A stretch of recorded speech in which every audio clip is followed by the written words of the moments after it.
Hi and welcome along to AFTV in Qatar. It's actually World Cup final day. The day has arrived for the World Cup final, France versus Argentina. I'll talk a little bit about that later on, but first we've got to start off with Arsenal playing a friendly yesterday against Juventus, and we actually lost at home to Juventus, losing by 2-0. 2 own goals in the game. Costing us there, Xhaka and Rob Holding, and going down 2-0 in our final friendly before we get back down to business next week at home against West Ham United. And it's a bit of a mixed game in the fact that, Arsenal dominated the game, about 75% of the possession. I mean, like literally had all the ball, had the chances, just didn't put them away. Eddie Nketiah missing a chance from about 7 yards out. That was a little bit worrying. And overall disappointing. Disappointing also in the fact that Reiss Nelson, who's been looking pretty sharp in pre-season, well, I call it pre-season between seasons, should I call it. He limped off with an injury. He was sort of holding his hamstring. We're yet to find out the extent of that injury, but obviously that is not good news at all for a player that could be needed, especially coming off the bench-wise. Now that Jesus is out as well, that is very disappointing to see. You actually think about it, this little mini break has cost Arsenal. First of all, Jesus being out, absolute hammer blow, and now Reiss Nelson out as well. And there was also no Emil Smith-Rowe in that game. Again, I'm a little bit worried about this situation. Mikel Arteta was asked after the game about Emil Smith-Rowe. He sort of said that he's going to return to sort of full training next week and talking about how he's going to be really needed, etc. So probably be looking to see him sort of coming back into the team sort of January time. But again, a little bit worrying. He's been out for a long time. A player that could be of great importance in the second half of the season. We're really going to need him, and it would be great to see him back in the team because one of the things that he brings is goals. So yeah, it was a defeat for Arsenal. Listen, nothing to get too worried about, just like I wasn't getting myself too hyped about the wins that we had. You know what I mean? We had a win, 2 wins previous to that over Lyon and AC Milan. Again, the style of football was good, the pattern of football was good. There was a lot of players in there that, needed time. Good to see Xhaka back in there, Partey, Tierney, who had a good game. But obviously, come next week, we really want to hit the ground running.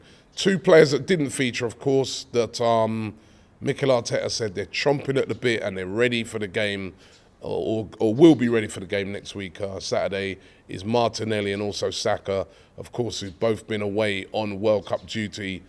Both had good World Cups, by the way, and I'm going to be really, really chomping at the bit to get back down to business. So a defeat for Arsenal, nothing to worry about, but we really got to try and hit the ground running come next week against West Ham. As I said, the only worrying thing, and I really feel sorry for this guy, Eddie Nketiah, because any chance missed now is going to be microscoped, put under the microscope and viewed loads of times. That sitter that he missed, you look on it and you think, is this guy going to be clinical enough? Is he going to replace Gabriel Jesus? A lot of pressure on him. But he's a kid who can handle pressure. He said he wanted the number 14 shirt. He's taken it. He came in last year. Remember that game when he came in towards the end of the season against Chelsea? He performed. He scored goals. This is what we're going to need from him going forward now into the next couple of months. Also, I think it's very obvious, and Mikel Arteta has already said this, that Arsenal are going to have to go into the transfer market in January and get a forward player. Now, ideally, a striker would be absolutely perfect, but I ask this question, who is that striker? You tell me an out-and-out striker out there that is available right now. It's very difficult. I mean, there's been rumours of João Felix, would be fantastic, but we're talking about going towards nearly £100 million. Are Arsenal going to blow all their summer budget on a January signing like João Felix? There's been rumours about Vlahovic. And funny enough, I was talking to somebody over here the other day who's fairly close to, the Serbian national team. And he was saying to me that, listen, these may not be just rumours, that Arsenal are showing an interest in Vlahovic. Maybe could go in for him in January. But again, would cost a lot of money. I think it would be a great signing, especially as we need a striker, but would cost a lot of money. And of course, the Mikhailo Mudryk is the one that seems more likely, but again, won't be cheap, will be a lot of money. So it's going to be really interesting what Arsenal do in the January transfer window. We definitely need to strengthen. Of course, you're going to be able to catch up with me on a daily basis. Transfer Daily is going to be returning very, very soon at the start of January. And I'm sure I'll be filling you in on the rumours on a day-to-day basis. But finished the final game with a defeat, 2 own goals, nothing to worry about. But next week's the big one. West Ham, Boxing Day. Can Arsenal hit the ground running and continue on the great form that we've seen so far this season? We'll find that out. Of course, today is the World Cup final over in Qatar. I've been over here in Qatar now for a great few weeks, and it has been absolutely wonderful here. Building up to the World Cup last night, I was at the fan park, and they had a great concert as well. Sean Paul enjoyed that. But today's the big one. The big one. It's actually Qatari Day, what they call over here today as well, which is like a holiday. So great anticipation around the World Cup final. Now, will William Saliba play tonight in the World Cup final? He hasn't really figured for France. He only played in one game when they'd already qualified. That was against Tunisia. That was a game in which actually France lost. But there's been a sickness going around, which I can attest to. I've had it. And that has struck the French camp. Apparently Varane, Konate, these are players that have had to be isolating from the rest of the team. They have not been feeling well at all. Now, listen, I've had that sickness. I'm still getting over it now. You can hear the little croakiness in my voice. That thing hit me down for about 3 days straight. Hard, right? And if they've got the same thing, it'd be difficult. Listen, obviously they're fitter, younger, stronger than me by miles. But literally everybody I know because really been going around on a rapid over here, like a flu, literally everybody I know that have had it has said, right, I've had to be in bed for like 2 days straight, do nothing. If this is the same thing that struck them, they could miss that game tonight, and that could open up the door for William Saliba, and Saliba could be playing in a World Cup final. So let's keep an eye on that situation and see how that develops. Do you want him to play in the final? In a way, I would love him to play in the final. But if he plays in the final, he'll be ready for the game next week, Saturday.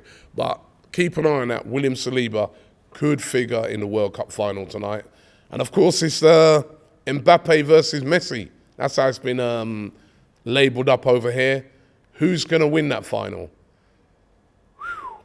Difficult to say. I mean, I've said from the start of the tournament that I think Argentina, this is their time, this is their year. I've been saying it before a ball was kicked. I'm going to stick with that. I'm going to go with the fairy tale Messi story. But we know what these finals are like. It ain't always fairy tales. And France have got a very strong team. And could it be a fairy tale for an ex-Arsenal player in Giroud? Who knows? Now, going to be really, really, really interesting to see. And I'm really, really looking forward to it. I've got tickets to the final tonight, so can't wait for that. But next week, it's back down to business. It's all about Arsenal. The season restarts. That is when we're going to find out how this World Cup has affected Arsenal. How badly has it affected our momentum? How has it affected other teams? Remember, it's the same for everybody else. How has it affected other teams? That is what we're going to find out from next week, Boxing Day. Listen, thanks for watching the show today. Don't forget to subscribe here to AFTV for all the coverage of the World Cup. Go over onto DR Sports. There's a watch along to it. There's also going to be me. I'm going to be at the ground as well. So want to soak in the atmosphere. If I've still got a voice left, go over there and check that out. Over on DR Sports, subscribe to them as well. And I'll be back tomorrow giving you a rundown of what happened and to more Arsenal news. Thanks for watching, and I'll see you tomorrow. Shop for AFTV merch at shop.aftv.co.uk. Subscribe to us on YouTube. Follow us on Instagram, Facebook, Twitter, TikTok, Snapchat, and Twitch. We've got content for every platform, so check it out.